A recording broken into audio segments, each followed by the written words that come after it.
The girl goes to the prom, and the next day she's at a beach party, and she sends a text to her mother. She says, "Ma, I'm freaking out. I'm at a beach party with the whole gang, and I got cum in my hair." And her mother sends back a text, "Honey, sometimes the guy will pull it out of your mouth and go to squirt on your face, and he'll accidentally get some in your hair. It's no big deal. Just jump in the water. It'll wash right out." And she texts back, "Thanks for the information, Ma, but I meant to type gum."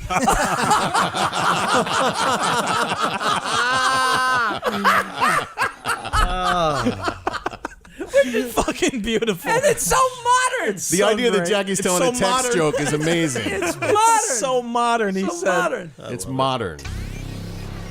Welcome to Three People Like This Interviews with a man who should be on some sort of fucking watch list, TJ Stone. Take the code. So we got the VR, we got the 360 VR pumping right now. Michael Artsis from Be Terrific. It's going. I was going to ask Francis Galluccio. Yes. Yeah. From the creative genius that he is, if we're rolling with the VR. And then I thought maybe I should ask Jackie Martling, Jackie the Joke Man Martling.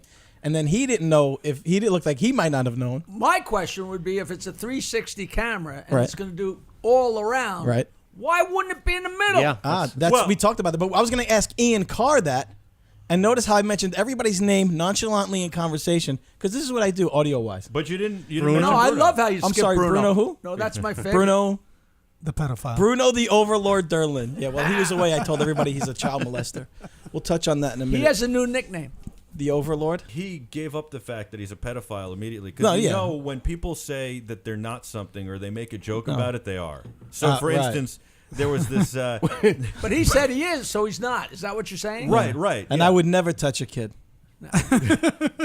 Unless he touched you first. Is that what you're going to say? Yeah. Jesus. Yes, I was. Oh, boy. I was waiting for you to say it, Jackson. Jesus Christmas. So let's talk. Let's just keep it light and fun, and let's talk about white privilege. Actually, I had a moment of white privilege before. I went Why to, would you look around this table and This have is that the whitest. thought? Wait, There's why- just so why many is it- white men here right now. He's like touching my shoulder. Yeah. He had a moment of white privilege. I wanted to tell you about it. I went I'm surprised to, you haven't covered up the black tiles. I went to pick up laundry before. Jackie. I went to pick up laundry. There's this beautiful Asian lady, woman, gal, and I had a thought in my head. $40? Thank God. Yeah. Well, I said, man, I wish I had time for a massage. Yeah. And I thought that's why privilege. I think, right? The idea that I would associate her with a massage, right, Mike? Is that white privilege or is that just following a stereotype? I don't know what. I don't know what. Right. I'm not smart enough to know what white I privilege think is. it's experience. Yeah. That's all it is. Now that story. It's I a told that conditioned reflex. That's what it is. But I told that story because it reminds me of a story Jackie told me recently. Of the Asian woman at the laundry by me. He went for Yeah. I took my underwear and I said, "There's still stains on my underwear. Please use more soap." And she said, "Please use more paper on ass." Is that the same gal who massages you, Jackie? Oh yeah. Oh my God. That was so sad. Francis didn't even know. He lives in the same town. There's these places are like a revolving door. It's a foot massage Right. place.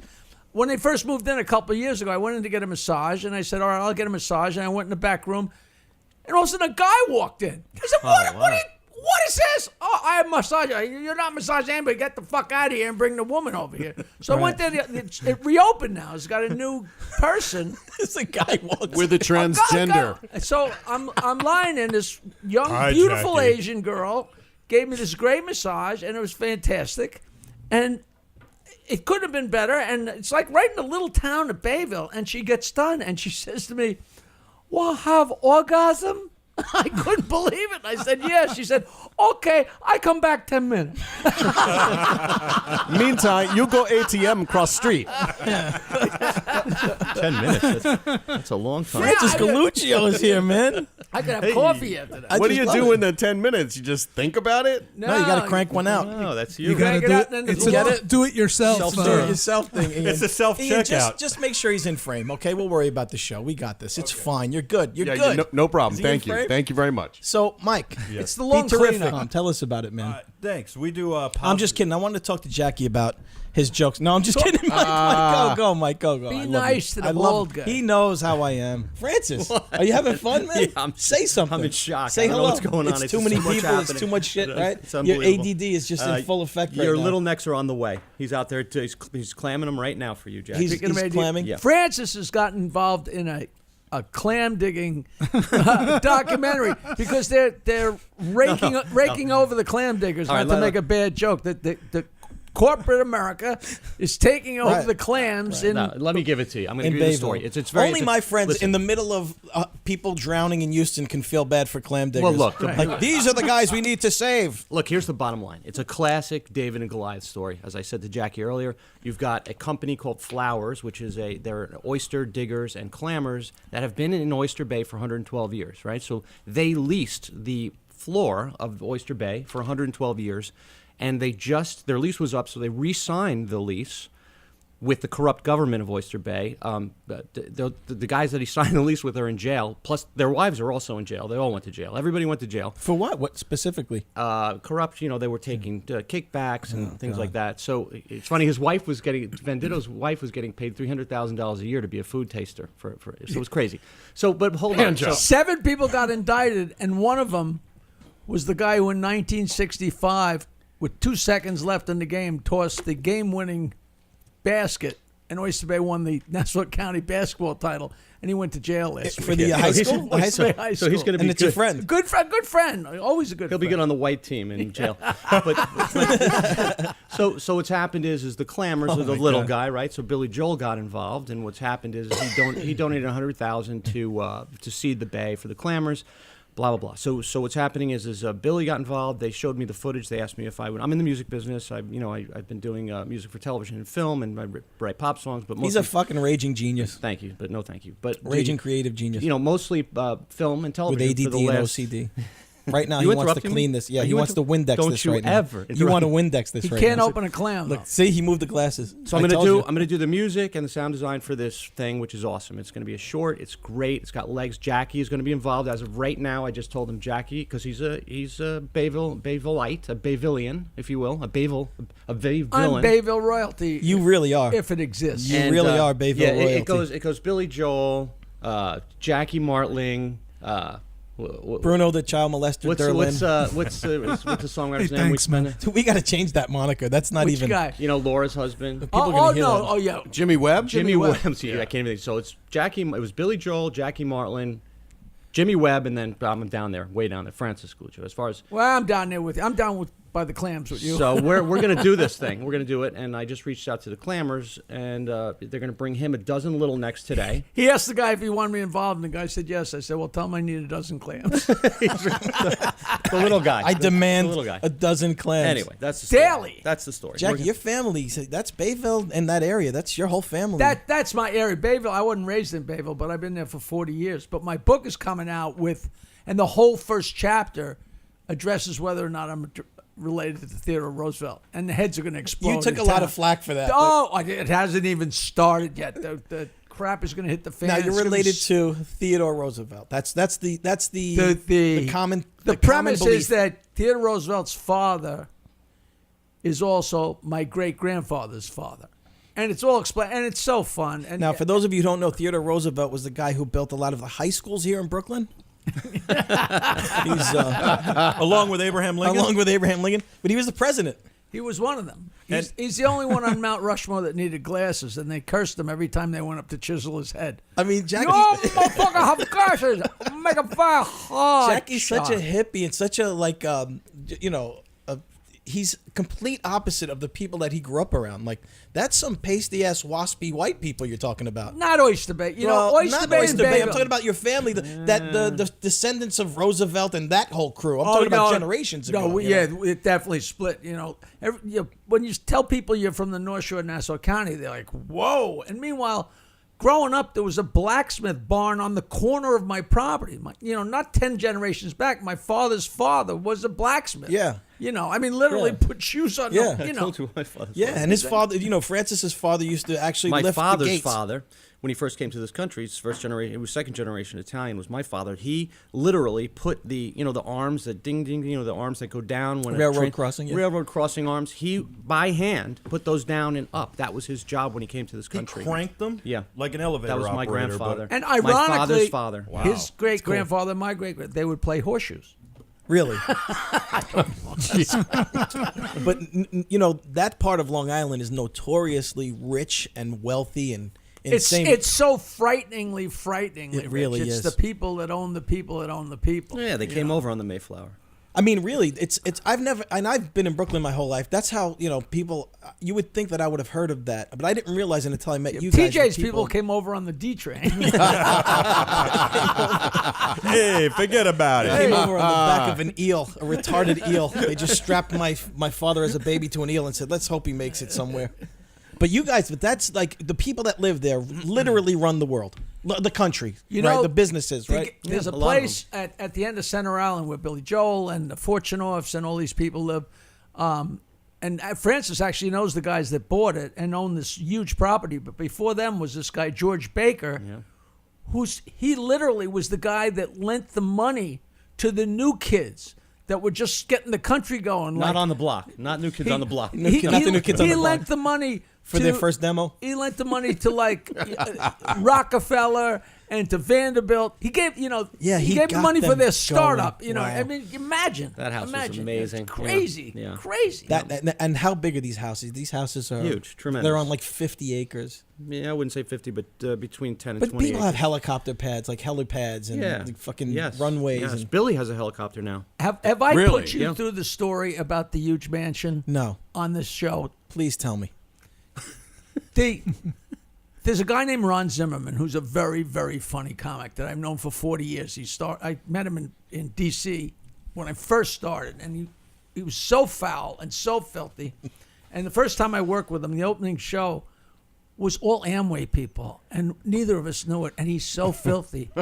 And I don't want to get way off track, but he said, yeah, I got caught stealing when I was a kid.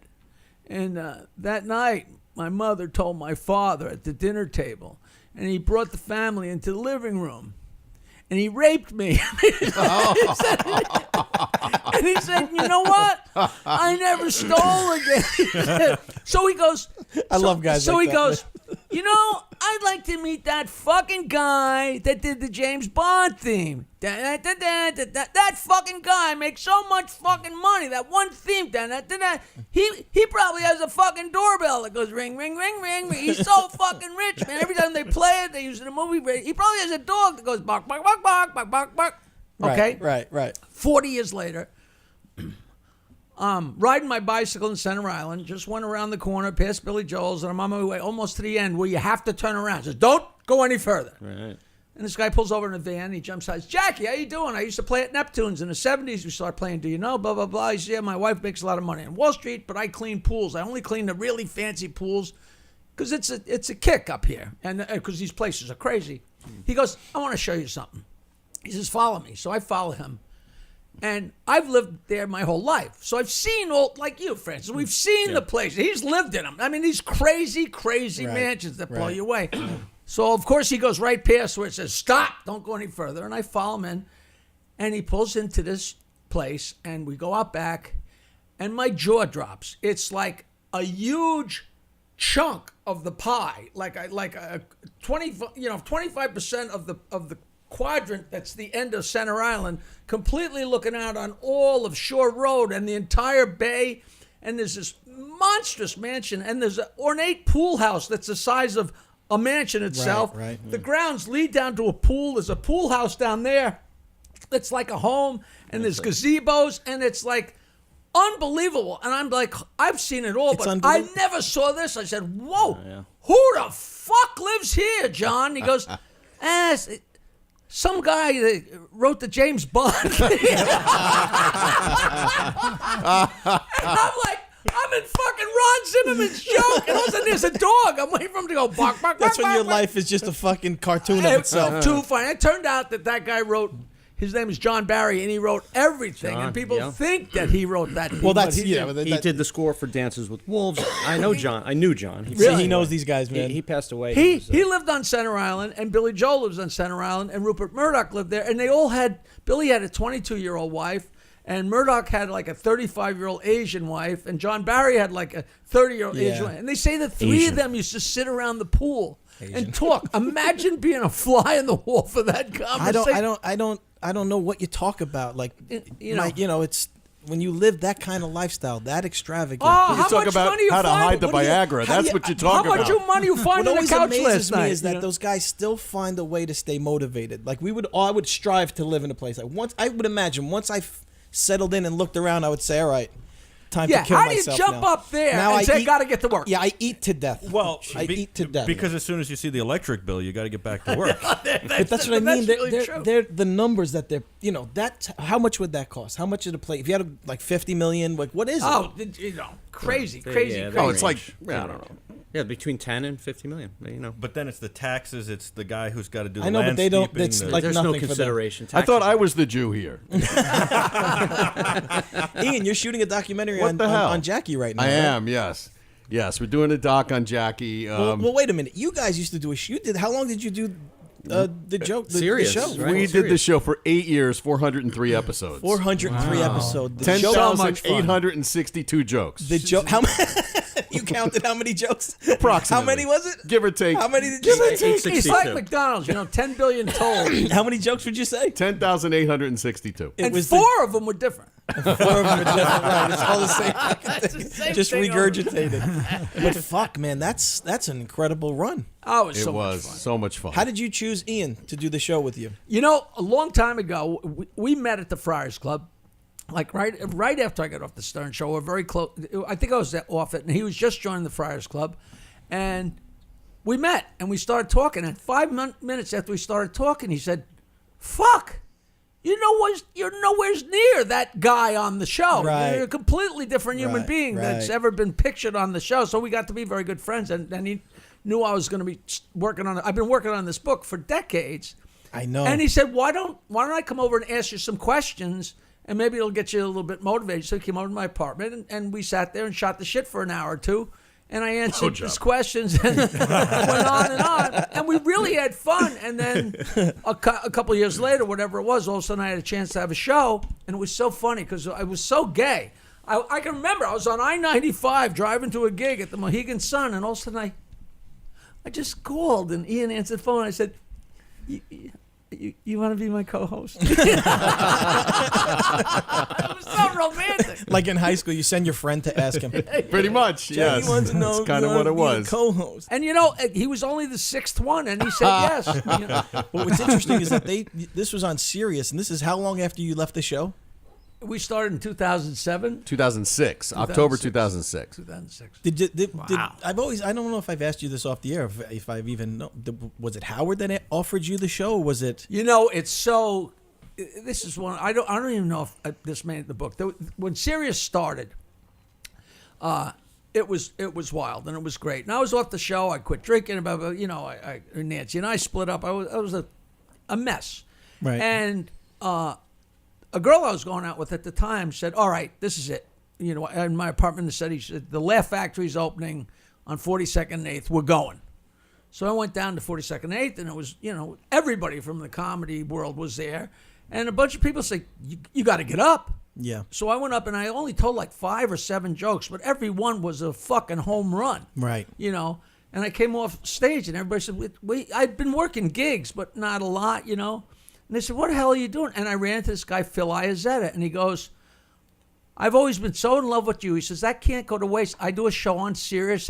It wasn't XM yet. On Sirius at noon. Please come on the show. And what he had was a call-in show where you called in, but instead of requesting a song or an artist, you'd say, play some Henny Youngman or play some Red Fox. And, of course, I had a bullshit story about whoever they called in about. Right. So it was very popular. So I did that. It was like an hour and a half show, and I did that 3 or 4 times.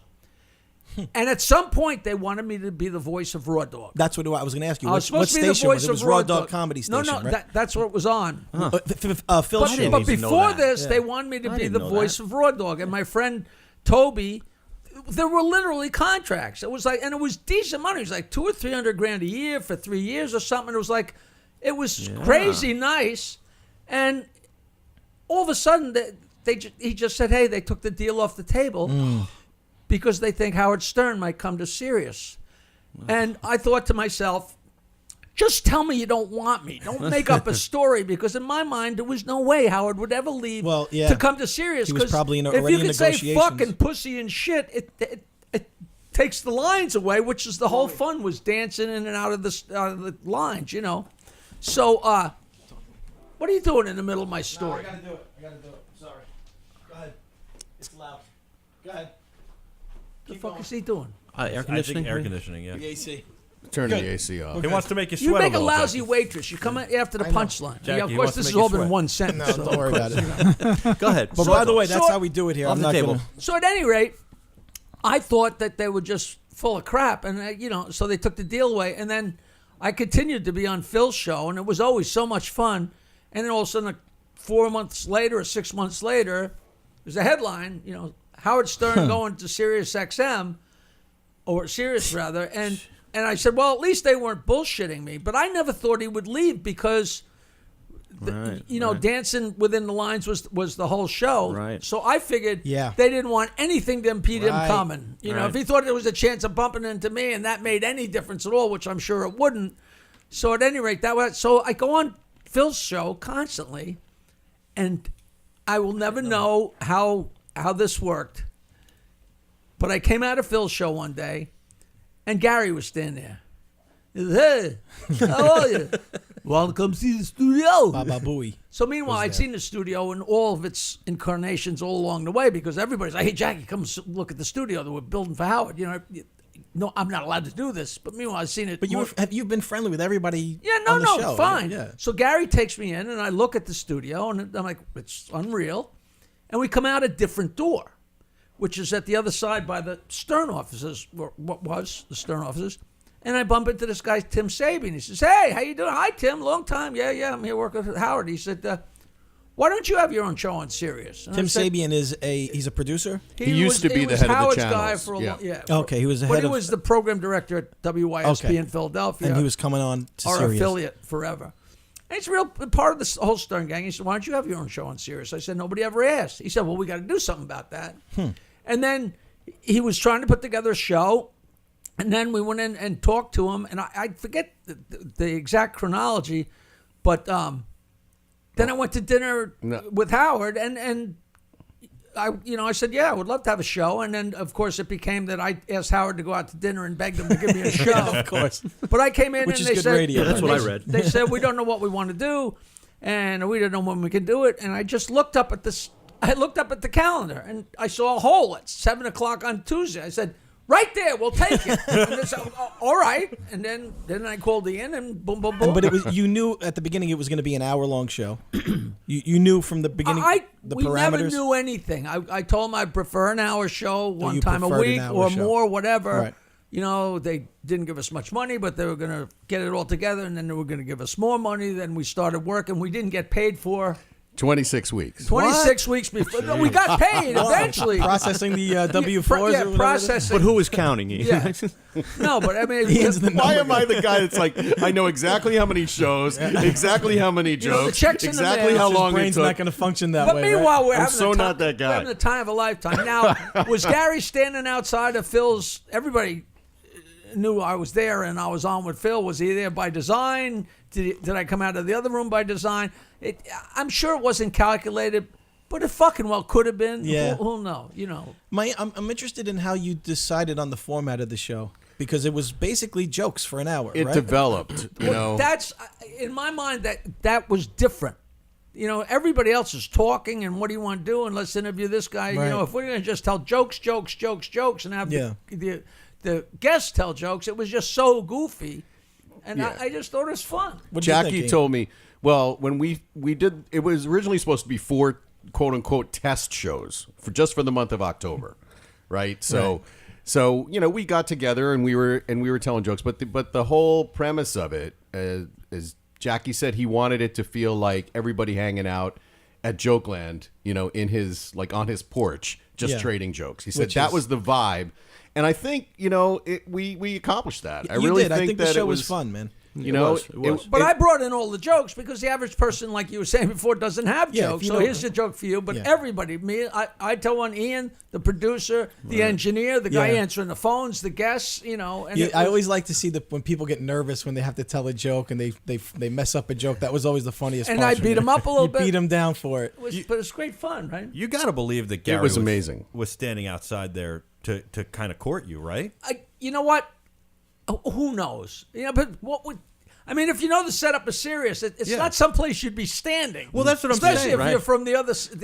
But the irony is that Gary is probably, I agree with you, waiting outside to Yeah. talk to Jackie. And the last day we did our show, Brent, who was, I guess, one of the producers over there, was actually waiting for us to make sure that we So you didn't do think it was anything by stupid. design. Yeah, He yeah. was, Oh, yeah, it was yeah. both sides of the coin, we didn't go down like Davy Crockett swinging a what? rifle. he was Escort sitting you there. out. He had one finger, like an inch from the dump button, ready to just. Oh, Why did it end, by the way? I mean, it seems We like never got. question. Well, in retrospect, I think it's the woman that came to work with Howard. They wanted to clean the whole thing up. They told us we're getting rid of all the shows on 101. They pretty Well, much that have. would be you. you and Riley Martin. Well, they Yeah, killed him off. yeah, he so, died. Yeah. He died, right? I don't know whether it was because Conveniently. it was dirty or whether it just didn't fit. But I don't think probably the new woman didn't like us. But they never said you're fired because of content or you're fired because we're tired of you or they just said you'll be stopping 2 weeks before Thanksgiving. And you guys never knew the numbers, right? Did you ever know how many people were listening? No, I wasn't No. even sure he was listening. No, but what do you think, Ian? Do you think they held the numbers from you, or is that a Yeah, common? what was the Jackie and I have but this. nobody knew. Jackie and I have this conversation. Jackie's like, they must know. Yeah, I think they have to know. They have to know. Well, I don't know because no, it's a here- one-way signal, right? It's just it's No. It's a satellite. Hold on a There second. are people, all right, wait a there are minute. people Hold that on. We're gonna swear get- they know Hold- not only who's listening, but what room Yes. they're listening in. I don't think they wanted to know, Yes, frankly. I it's think true. that they were in a situation, kind of like Netflix, where they had subscribers, they had advertisers, and they probably just didn't care. It's like, what are we going to do with It's the all ratings? about the subscriptions We for have it them. anyway. Yeah. You know, like, why? No. Hold So on. I'll tell you Michael absolutely perked up here for a absolutely second. what I know. Go ahead. So without a And doubt, how do you know it? I know it because I designed and built a studio that's not in New York for an organization doing content for Sirius. And so, and I know from a technology standpoint. So first of all, from a technology standpoint, it's not a one-way signal. They absolutely could know every single radio and what the radio's on. So that's number How? one. Well, Because because your car's not transmitting. it's without a doubt. It's surveyed. It's the same principle as the way ASCAP. No, BMI I don't No, no, think no. he's talking about survey. No. I'm talking about They can actually know exactly how many people. What they do is by design, they keep it from everybody. It's not Jackie, it's not you, it's not Howard. They keep it from everybody, and they tell everybody this farcical tale. To steal a line from Al Michaels, that Lest anyone think. Farcical tale means lies for my listeners out there. Lies. so they basically have come up Bullshit. with this I myth. see OJ. He be scared. They came up with this myth that they can't tell anybody because it sounds good and it's an easy way, but they absolutely know because, by the way, if they didn't know, they wouldn't know which shows are good and which shows are bad. And further proof of that is that they say that the way that they can tell how many people are listening is by how many calls come in. Well, they have shows that they think are great and they talk about how great they are with one phone call, the entire show. So that's a perfect example. I know a guy that works for a rating Yeah. service that I've known for 30 years, and he told me way in the beginning, I don't even think I had my own show yet. He said they absolutely know exactly how many people are listening, Yep. but they don't want to. Mel didn't want anybody to know Howard's ratings because even though the total amount isn't bad, if you know how many people are listening in Philadelphia or how many people listen in LA, the numbers are way too small for a Howard Stern show. You know what I mean? All added Right. all together, but right. So in the Right, beginning, you don't want to hear By that market, there's, by that market. there's So 890 people listening in Rochester. They don't want to know that number. Right. So it was so with the ratings books, it was this hypothesis that if you represented 100,000 people, Ian, and Jackie represented another 100,000 people, and they could assume that all these people were listening, and it sounded better, and they could do it by region. But here, if they can break it down so granularly, they know how long you're listening, Ian, and how long Jackie's listening, and what he's listening to. He's right. It doesn't sound good. It doesn't look good. No, I becomes agree hard with to that sell. for sure. And so, and with Howard in the beginning, the numbers were terrible. And not only I think they expected that, right? Because now they ask people not only to pay a subscription, but to buy a radio or put it in their car. Well, but Sirius was so platform. New small too, and it was so small, right? I think it was So- 800,000 people when he joined, or something. Yeah. It's very small. It was. I think it was 600,000 when he joined. A couple years in, he had 2 million. They had 2 million subscribers. The bottom line is they absolutely can tell they don't do it by design. Now, today it's becoming harder and harder because what they do say is that they absolutely get the numbers off the app. So anybody listening in app, which is becoming more and more prevalent, or Yeah. online No, on the that computer, obviously makes they sense. know. Right. Right.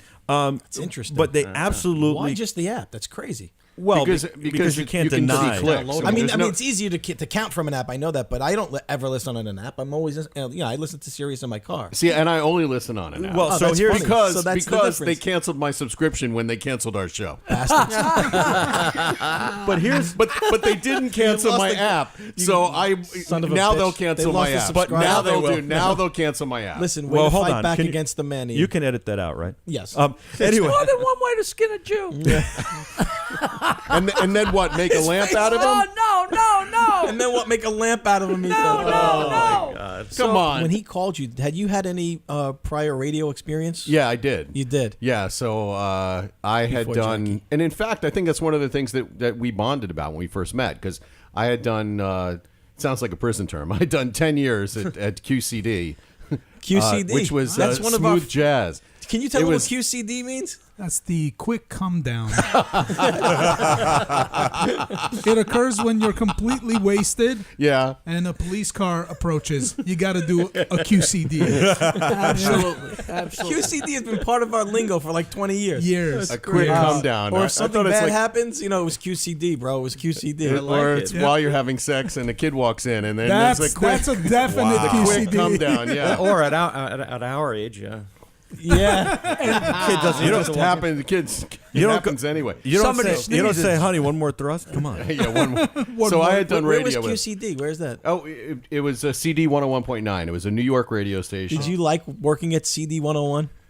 Yeah, it was. I mean, on-air personality. I was. Yeah, I mean, it was especially in the early days. It was fun because it was kind of a new thing, and the music. It was still really jazz. And then towards the end, it was like all Kenny G and stuff, and I was going nuts. It's all like, oh my god! what like did I tell couldn't- Valerie? Music to die by. I just couldn't. I couldn't. It became like what? Thanks for Suicidal shopping. shit that they fucking. Thanks play for on those shopping stations. at Barnes It and became Noble. a quick come down. Yeah, it was a QCD. Yeah, but So then, it was a and quick. you were a fan of the Howard Stern show. You So listened to I was, Jackie, right? I was absolutely a fan of the show, and then I met Jackie, like you said, at the Friars Club, and it was just amazing to me. I was expecting one guy, and I was expecting the guy who, Howard had portrayed or Right. brilliantly We so. I I talk mean, about this it is, all the time. This is his thing. I mean, that's really part of Howard's genius. Was is that he portrayed Jackie in that way, and then I knew like within a few minutes that Jackie really wasn't that guy. And what's kind of funny is that now this doc that we're making is exactly about that. It's about showing who the guy really is. Yeah. So I guess I get attached to themes. I mean, you've been as around things him long go. enough to know, and you've seen fans come up to him in the street and try to be Howard or try to be Robin to him. Yeah. Right? Or, They do I the mean, we were stupid just- Jackie laugh and the joke. Oh, It's like it gets so old, right? Yeah, when we were at a gig shooting last weekend, and there was a table full of guys, Yep. and after every joke, it was ah! Yeah, right. It was like oh, oh, oh.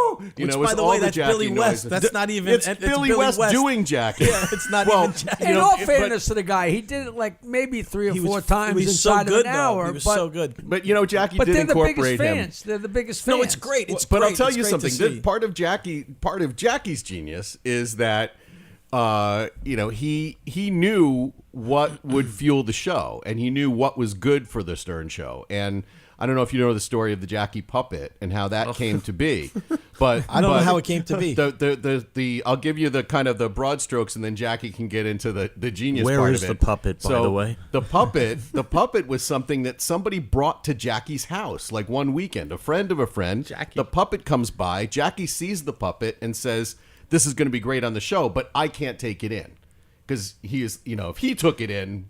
It's not going to have the same kind of. Right. Oh, here's that my guy Billy, So, right? so Jackie can now pick up the Who story. was the friend? Who was There's the that guy friend? Billy, right? Billy Long? My friend Billy Bourne. Billy Bourne. I came home and there's a truck. I remember Billy's this. truck is sitting in the driveway, and there's a guy sitting to his right that I didn't know. This guy Tom, and in the middle was this little Jackie with a joint in his mouth and a little tiny can of Budweiser. He had made it. and a stomach that went up and down. No, that's a myth.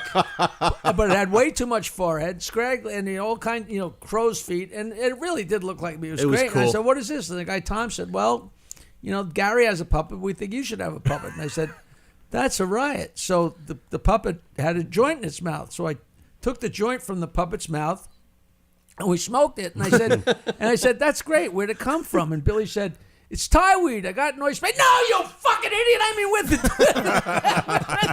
Guy shows up with a puppet With it. And of you. And they explained that this guy Tom made it. And I said, "Listen, if I bring it in, they're going to throw it in the garbage. But if you bring it in to fuck with me," I said, "Have you got a girlfriend?" He said, "I got a beautiful wife." I said, "Come in with your Bring wife." it in, yeah. So then a couple days later, of course, "Hey, how does the guy in the lobby guy, the puppet looks like Jackie? Want to see it?" "Yeah." "Well, you got a really pretty girl with him. Bring him in." So they came in, and I was like, "No, no, no," and I'm winking at him, Yeah, right. And everybody went through it. That Wasn't Jackie there puppet, man. wasn't that was the original puppet? Didn't they make another one with those guys? No, I don't I don't think know what so. I'm thinking about. I'm thinking there was another Oh, one. I think Didn't that's the- the story of what happened to the Jackie Yeah, puppet. didn't it you get make- stolen? No, that's a whole, Yeah, and that's yeah. another great. These stories are in my Where book. so I is- shouldn't where be is telling Oh, yeah, you. well, if they're in the the book. story, the story about Ladies Buy and the gentlemen, book. this and many other fine stories. puppet available got at Jackie stolen. the Joke Man's fine The publication. Joke Man Bow to Stern is the name of the book. It's Yeah. coming out in October. JackieTheJokeman.com. Please pre-order. And he did his audio of it.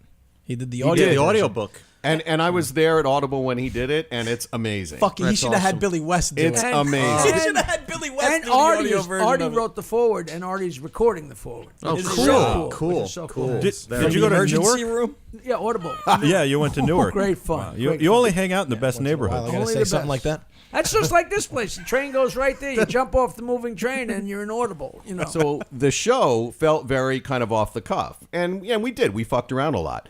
But Jackie's not kidding when he said he would come in with this slightly stained canvas bag that contained all of the scripts for the show. I mean, he would spend days And hand out working it all out. jokes And to people He would and- hand out jokes. If you had your own joke, great. If you didn't have a joke, great. And then he invented a couple of games, like he did, which he got a lot of shit about. But there was- Everybody didn't want to play my games. I had the word game, which was, just silly, and then I had equals, which What's is the word game? Yeah, what is that? it's like I would say something about a word, and it would evoke a letter. Like I'd say, all right, it's, to make it really simple, it's in it, but it's not in is. So it was I-T and I-S. So if it's in it and it's not in is, it's T. But a That lot more requires a involved. certain level of intelligence. Right. So there'd be like 3, Holy 4, shit, 5, 6 I of just those. broke a sweat. Right. And Broke that- a sweat. I and drove so my that- car off the road so trying that to would figure give- this out. That would give you 5 letters, and they would be jumbled up, and I give you a clue, and it you sounds figure fun. out what. Yeah, and that's it was cool. really fun. But My people whole didn't wanna family work. used to listen in the garage at home, and they'd get laughing, and JR'd be talking. They'd say, "Shut the fuck up! We're trying to play the game." Yeah. But I was an asshole because the truck drivers is driving along and they're trying to play the game and they're driving off the cliff.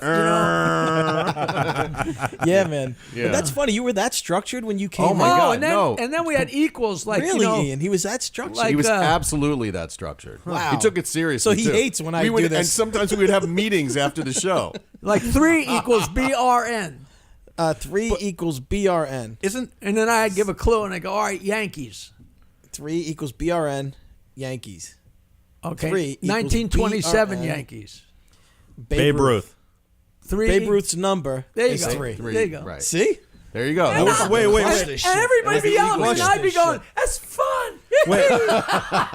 See, you can't help yourself. I just went, yee. It's fun!" Hold you on a second. bastards." Wait, Babe Can't Ruth help was it. the answer, or Babe Ruth's number was Babe Ruth's 3? number. 3 equals BRN. Babe Ruth's number. Did you have to answer okay, in I a got question? No, Like, no, you what had to, is but you had to Babe Ruth? answer the whole thing. It's But a I fucking think- like microcosm of what goes on in his brain. Totally in his- Could you totally. imagine what goes on in his brain on a daily 52 basis? equals C and a D. But my favorite section was, or a segment was when we would call it the lightning round, where we would take the last 2 minutes of the show and listeners would call in and try to basically stump Jackie. They would give him a 2-line setup and he would just keep knocking them down. Yeah, that's why which I was talk about unbelievable. him being most underrated comedian of all time. but he's a fucking- it's worthless. I know it's not worthless. Worthless It's knowledge. not. It's not. It's not. Henny Youngman couldn't do what you do. You know, Well, he's there's- dead, you those idiot. guys. Those guys back then. Those guys back then. Look at the Jackie. Here's a Jackie text out of the clear blue sky. Does he do this to you guys? Yes. Mr. President, what do you think of Roe versus Wade? I don't care how they get out of Houston.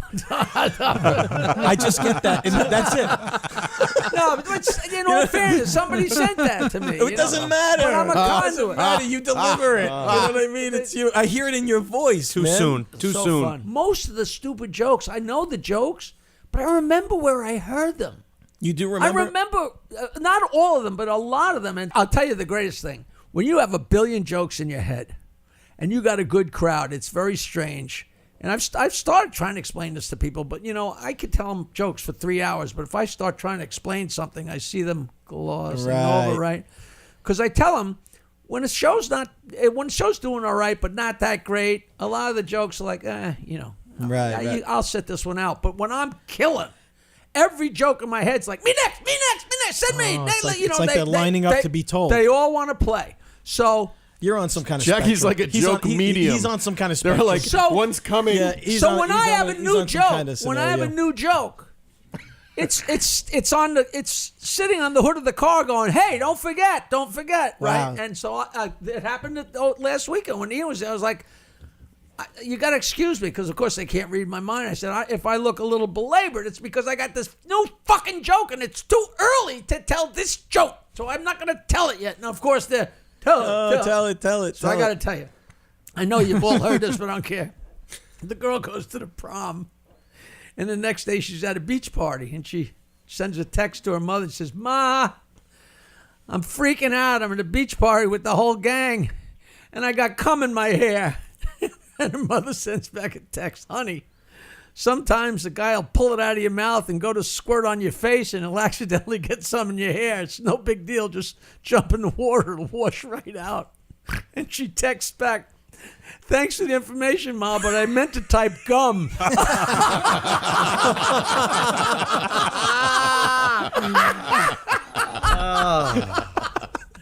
Fucking beautiful. And it's so modern. The idea that Jackie's It's telling so a text modern. joke is amazing. It's modern. It's so modern. He so said. modern. It's modern. You know what Yeah. else I love about Jackie? He's a connector. He connects people. Well- Look at us. Everybody at this table. Yeah. I think, and this is part of the other thing with the doc, is that Jackie is the Forrest Gump of comedy.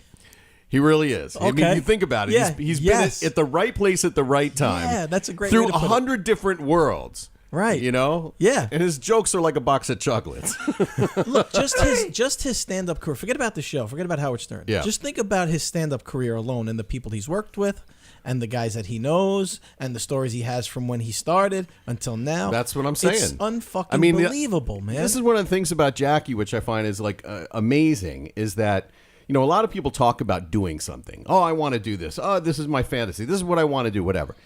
Jackie goes just that one little extra step. He makes a comedy album and then he just decides to send it to some guy named Howard Stern. The post office is more responsible, so responsible in Jackie's life for so many of the great things that happened to him, just with all the stuff that he would send out. But he it wasn't. does. It wasn't. No, Let's you send do. an album to Howard Stern. When I had an album, I sent it to everybody. When I had 2 albums, I sent them. By the time I had 3 albums, Nancy was working with me, and we would send 3 albums and the 3 cassettes that matched the albums, and all of our promo to anybody we met anywhere, and it cost a fortune for the albums. for the postage. By that time, I was hosting governors, so we actually were making some money. Right, but that's the thing that but nobody that's how does. you do it, man. No, but that's the difference. But well, look, But you know what? But the thing is, if I met you, and you, I never, to this day, I don't draw a line. I don't say, don't bother with that one, because one of the ones I would have said, what's the odds that some new disc jockey in New York's gonna even open this up? You know, save the postage. I'd never thought like that. Like, everything went. Just everything went, no Who matter knows what. who you know? knows who? I mean, yeah, Right, and if he had... What if he had just not opened it? Who knows how much mail? but the Rodney thing was specific because I mean, is that story in the book or can you tell that story? No, that was my whole comedy career So great. is due to Epi from my father's place. Yeah, Epi. Who is such a cheap piece of shit that my band was playing at my father's place, which is a show club out here on Long Island. It was in and it was Roslyn, a big deal for our little 2-man group to get a gig there with our fans. Forget about it. We did not belong there, but we had a gig working there, and we came in to do sound check, and Epi, being so cheap, booked gong show auditions for Channel 7 to make a few extra shekels. And this is my favorite. And I'm sitting there, and Richie Minervini, who's been my friend for 40 years, and Jim Myers, they're auditioning for the Gong Show, and they're comedians. And I'm looking, and I'm like, because we're there for the sound check, and we can't do it. And I said, fuck, I'm as funny as these guys. And this is a true story. I went up to Richie and said, how'd you get to be a comedian? Because I always thought you had to be anointed, right? And he said, oh, easy, man. I had cards made. he hands me his card. I still have it. Yep. And then I wound up going with him to Richard M. Dixon's, blah, blah, blah. And my girlfriend and I moved into my grandmother's house after my grandmother died. So we lived there. And Richie was my new pal. And he'd come over once in a while for dinner, or he'd stop in, sometimes spend a night. And he walked in one night and said, oh, man, I was at Dangerfield's tonight.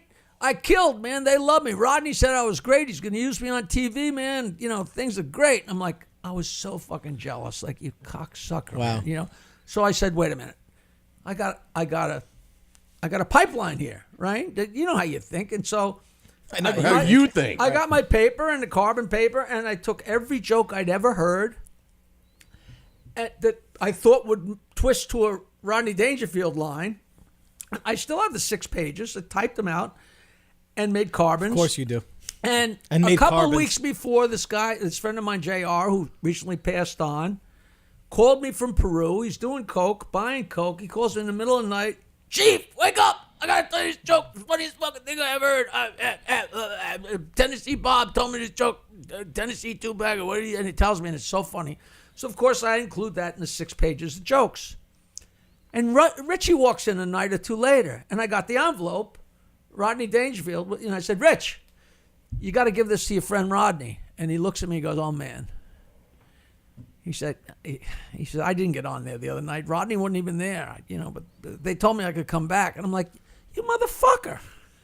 But I got the envelope. So wait, was he lying or was he? So he goes, No, wait he's a minute. lying. This is a He's true lying. story. He He's says, lying. wait. He says, I really was there. And I'm not lying about it. He took out a matchbook with Rodney pulling on his tie, 1001 First Avenue, Dangerfields. And I figured, what I got to lose? So I just, underneath where I had Rodney Dangerfield, I just wrote the address and put a stamp on it and that put was it in it. the mail. But Yep. what the fuck did I have to lose? And 2 days Post later, office. the phone rang. And nobody had the number because it was my grandmother and all the friends were dead. And the phone rings while we're eating lunch. You know, of course, I had my phone number in the letter. And I get up to answer the phone. Hello? No, I say, hello? Hello. I said, who is this? It's Rodney. And I said, Rodney who? He said, I knew you were fucking funny. You know, I can tell you were funny from the stuff, you know. And Lois is like, who is it? I said, it's Rodney Dangerfield. Who is it? Richie? That's fucking Rodney. There's some funny shit here. There's 2 baggers. The funniest fucking joke I ever heard, you know. Westbury. Come to Westbury Friday night. Come on out. You'll be my guest and, you know, say your name at the door. You know, there's some funny shit here. I'm going to buy 3 or 4, maybe 5 of these. I like these jokes. That fucking 2-bagger is funny. Yeah. So I show up at Westbury with a ponytail down the middle of my back because I still had a band. Blue jeans. I look like hell, and with this beautiful young girl.